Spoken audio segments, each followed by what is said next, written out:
The CBN Governor, Mr. Godwin Emefiele, how Unity Bank signed $1 billion investment deal with MilostBy Ndubuisi Francis in Abuja and Obinna Chima in Lagos following the recent assumption of duty of the two new deputy governors of the Central Bank of Nigeria, CBN. The governor, Mr. Godwin Emefiele, has approved the redeployment of Dr. Okwu Joseph Nnanna from the Financial System Stability (FSS) Directorate to that of Economic Policy Directorate. A statement yesterday by CBN spokesman Mr. Okorafo disclosed that the governor equally approved the deployment of Mrs. Aisha Ahmad in the Financial System Stability (FSS) Directorate, while Mr. Edward Lemetek Adamu has been assigned the portfolio of Deputy Governor, Corporate Services. Mr. Adebayo Adelabu will retain his portfolio as Deputy Governor, Operations Directorate. The statement said all the affected principal officers have since assumed duty in their new offices. The statement added that Emefiele has emerged the Guardian Economic Personality of the Year 2017, in recognition of his contributions to stabilizing the Nigerian financial sector during the recession as well as the bank's effort in development financing. Presenting the award to Emefiele at a ceremony held at the Echo Hotels and Suites, Victoria Island, Lagos, the president and chairman of Council, Chartered Institute of Bankers of Nigeria, CIBN, Professor Segun Ajibola, commended him and his team at the CBN for their efforts at managing the Nigerian financial sector and intervening in critical sectors of the economy, particularly agriculture. In his acceptance speech, Emefiele expressed appreciation to the Guardian for selecting him for the award and commended the outfit for its foresight and thoughtfulness at publishing the report on financing the economy. The CBN governor noted that the exposure of the Nigerian economy to global shocks was a reflection of the fact that Nigeria as a country was unable to sufficiently produce what its people consume, hence the huge dependence on foreign goods.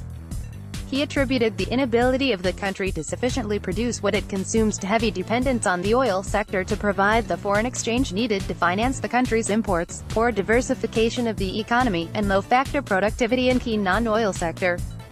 He also identified the ostentatious and elitist taste for imported goods in Nigeria and inadequate funding to strategic high-impact and high-employment multiplier sectors as major challenges facing the economy, while noting that the level of credit in the domestic economy channeled to the productive private sector was critically below the levels required to place the Nigerian economy on the path of balanced, sustainable, and inclusive growth. Emefiele, however, assured that the CBN and the banks would continue to be catalysts to development in Nigeria, particularly as it concerns the vulnerable and needy in the society.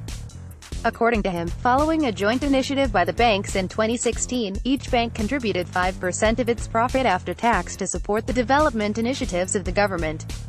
He added that the contributions to the fund were nearing the $60 billion mark, adding that the CBN and the deposit money banks had concluded plans to unfold the disbursement criteria for the fund to the vulnerable sectors in Nigeria, which he said needed access to credit.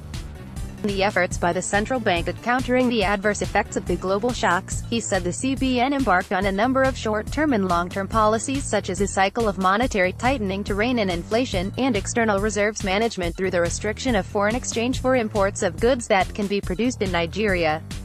He said the CBN also established a decisive withdrawal of the de facto subsidy for the importation of 41 non-essential commodities with unfolding successes, introduced various policies to eliminate FX speculators, bettors, round-trippers and rent-seekers, and thereby stabilized the exchange rate with the establishment of the investors-exporters window, among others.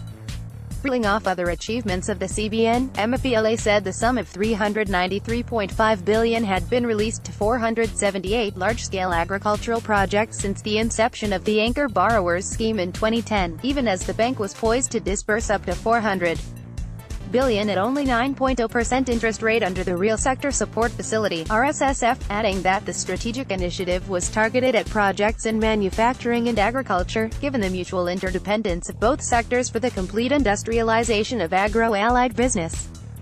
Unity Bank Milost deal. Meanwhile, more information has come to light on how Unity Bank plc entered into an agreement with Milost Global Inc., a New York-based private equity firm, to support their